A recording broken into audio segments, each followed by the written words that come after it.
Since the 2020 election, questions and conspiracies about how votes get counted have been nonstop. So, with just 14 days until the next election, our Grant Herms is taking a deep dive into what happens after you cast your ballot. He joins us now tonight with how it all works. Grant.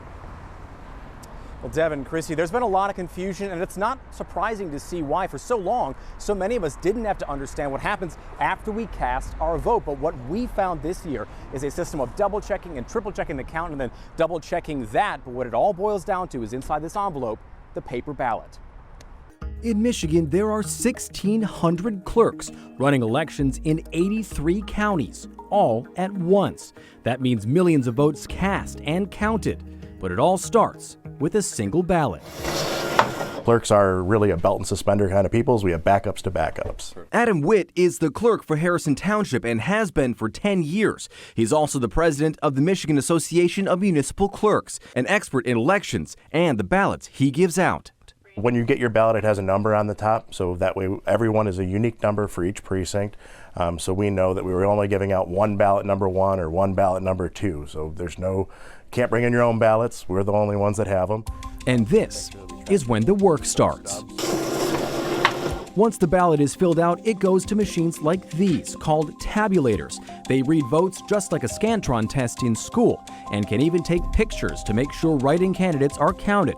And that process is done over and over and over and over until the end of the night when the polls close and it's time to get to work. First, the box inside is unlocked, making sure the seal on the tabulator stick is unbroken. The stick is a flash drive with a tamper-evident seal. That has to be intact and match their records to the machine. Then they hit print. The machine spitting out what amounts to an election receipt, time and date, 3 times. One for the county board of canvassers, one for a county judge, and one for the local clerk. And it all gets triple checked. If we've had 100 voters, we'll know that there's going to be 100 ballots that have ran through machine. The tabulator will tell us 100. Our poll book tells us 100. So we're tying all these numbers together to make sure that the count's valid. After that, it's the ballot count, matching the number of ballots in the locked box inside the tabulator to the number of voters they counted that day, to the number in the poll book, to the number on the tape. Each step signed off on by a Republican and a Democrat.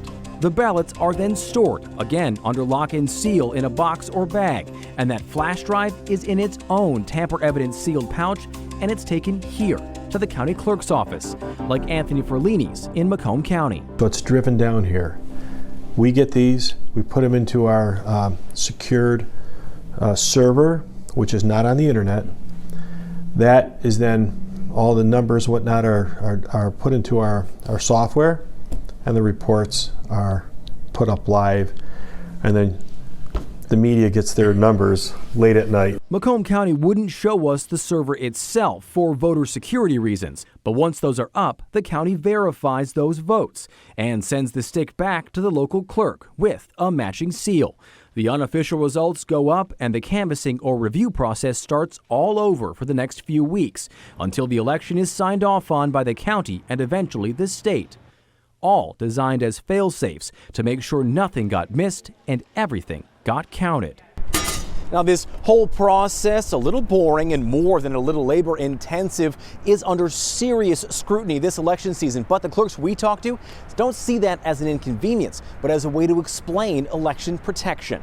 I think we have a responsibility to do our job with that hanging over us. I think we have a responsibility to be transparent. It's a lack of information for people, so as clerks, it's our job to be able to get out to people and spread true information and be trusted resources for people.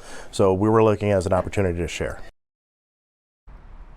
Now, absentee ballots like this one here, which is my literal ballot, work just a bit differently. They've got the signature on the front to keep track of it, to make sure you are who you say you are, a tab on the inside that they tear off with its individual number that they then keep track of it, plus everything else you just saw, which is how you know, Devin, that this count is safe. Back to you. Now, Grant, there have been some calls by people who don't trust the process for folks to hold on to their absentee ballots until Election Day. If you do that, things get a little more complicated. Yeah, they do get a little funky there because you cannot turn in your absentee ballot at a polling location on Election Day. And you certainly do not want to mail it on Election Day because it won't make it to where it needs to go by the 8 p.m. deadline. The only way you could do that is if you hold on to it and then turn it into your clerk's office by polling time closing at the very end of the night. The Back to clerk's you. office, which is not your polling place. Exactly right. Really important to note that. All right, Grant.